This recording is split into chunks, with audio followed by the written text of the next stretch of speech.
Good morning. A very good morning. I'm in the middle of budgeting for the next financial year.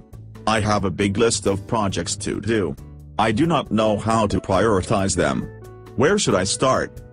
First, filter out all projects which are not in alignment to your strategy for growth. On the rest, we have to work out the investment required and the expected net cash flows. When we say net cash flows, it is cash inflow minus cash outflows.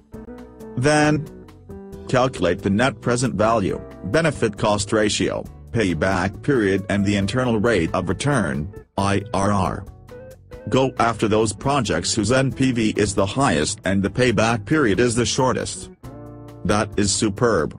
At the end of it, I will be fully confident about the projects I choose. Exactly. What is opportunity cost? It is the NPV of the next best project you are not executing, because you have decided to invest in the best project, whose NPV is the highest. Is it same as opportunity lost?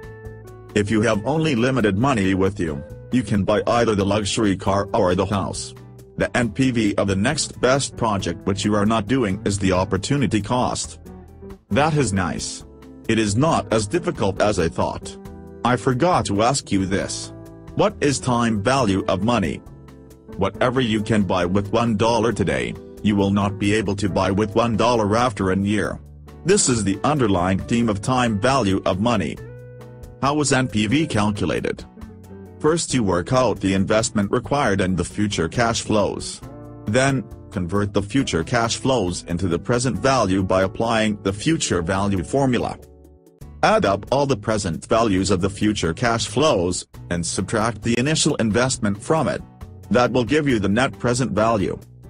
What is the decision-making criteria for NPV? If NPV is a positive number, then the project has a business case. If the NPV is less than 1, then the project do not have a business case. I think, if NPV is known, then calculation of the benefit cost ratio is easy. Exactly. BCR is calculated by dividing the sum of the present values of all the future cash flows by the initial investment. What is the decision-making criteria for BCR? If it is greater than 1, the project has a business case. That means, the returns from the project is higher than the investment. What is the decision-making criteria for payback period? Shorter, the better. Cash-rich companies may go after projects where the payback period is higher because they can afford to wait, which is not the case for startups.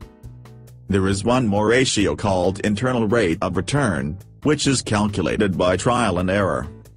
Except, if the IRR is greater than the cost of capital, and reject, if the IRR is less than the cost of capital. By doing all these things, I will be eliminating the risk of starting wrong projects, at the cost of the right ones. Thanks a ton for the informal lecture. Bye. Have a nice day.